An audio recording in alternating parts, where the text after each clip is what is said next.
video we'll talk about iron preparations and acute iron poisoning.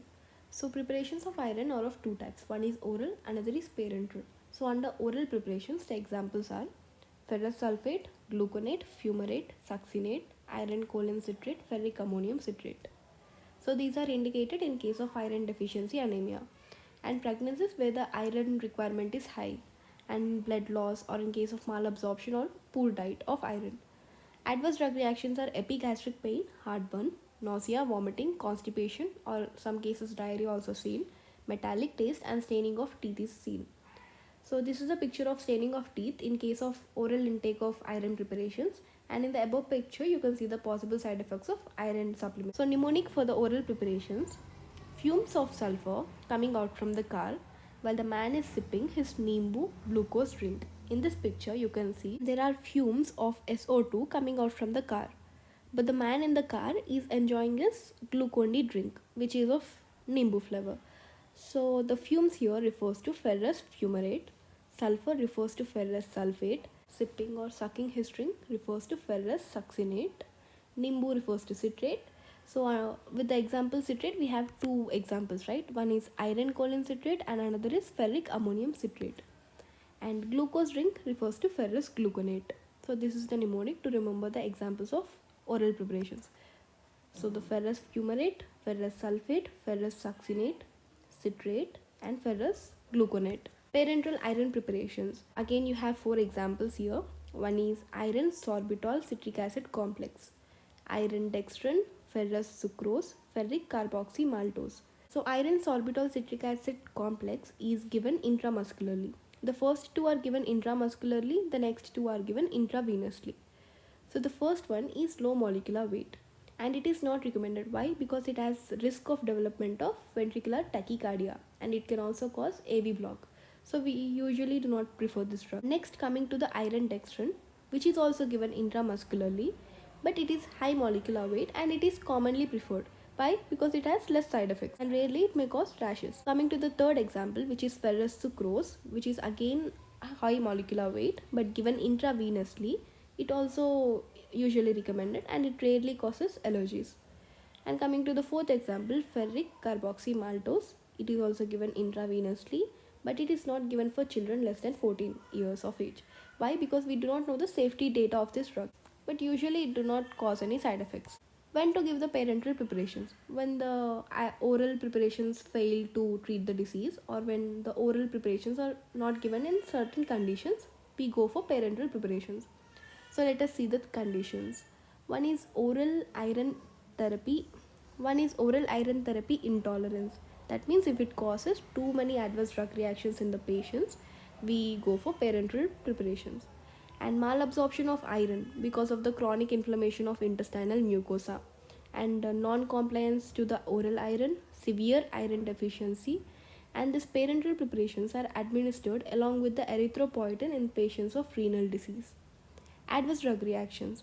It can cause nausea, vomiting, headache, flushing, fever, rashes, chest pain, and severe cases can also cause arthralgia, myalgia, lymphadenopathy. Staining of skin where the injection is given, and there will be chronic pain at the site of injection. It can also lead to abscess formation or sarcoma formation in the severe cases. So chronic iron deficiency, we usually prefer the intramuscular route. In acute iron deficiency, we prefer the intravenous route. So coming to acute iron poisoning. From the name itself, you know, it is iron poisoning. That means iron overload. But this can be accidental. Why?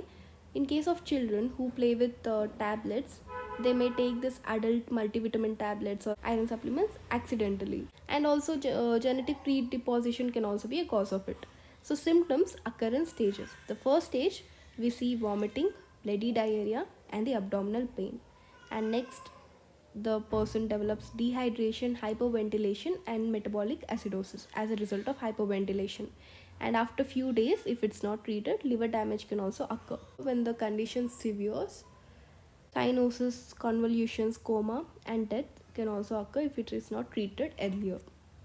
Management. So we induce emetics, which causes vomiting. So the excess of iron tablets which the person took should be eliminated through the vomiting. And we can also induce gastric lavage by giving sodium bicarbonate. So when iron is present in the stomach as a gastric content, it will be eliminated out. Next, egg yolk milk should be given immediately. So it helps in chelation of excess iron. Chelation of excess iron prevents it from absorption into our body, right? So that's why it is important to give egg yolk and milk immediately. And check airway, breathing, circulation, disability, that means the level of consciousness, and electrolyte balance. And then to prevent convolutions, we give diazepam. Antidote for acute iron poisoning is desferrioxamine. Desferrioxamine, it acts as a chelating agent again. And if the person is resistant to desferrioxamine, you can also give calcium editate.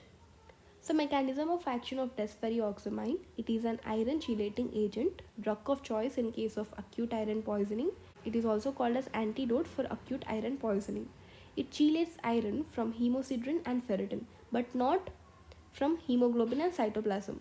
That is very important because we need iron in hemoglobin and cytoplasm for normal functioning. But this excess iron, which is present in hemosiderin and ferritin, can be chelated. That means it's helpful in chelation of excess iron from stored forms. This is indicated in acute iron poisoning. Route of administration is by intravenous or intramuscular. Contraindicated in pregnancies and renal insufficiencies. So calculation of total dose of iron required in the parenteral therapy. So this is the formula used for iron requirement. 4.4 into body weight in kgs into hemoglobin deficit in gram per dl. Through this, when we put the body weight and the hemoglobin deficit, we get the iron requirement value in mg. So normal levels of iron in men is 14 to 16 gram percentage, but in case of women it is 12 to 14 gram percentage. This is about iron and acute iron poisoning.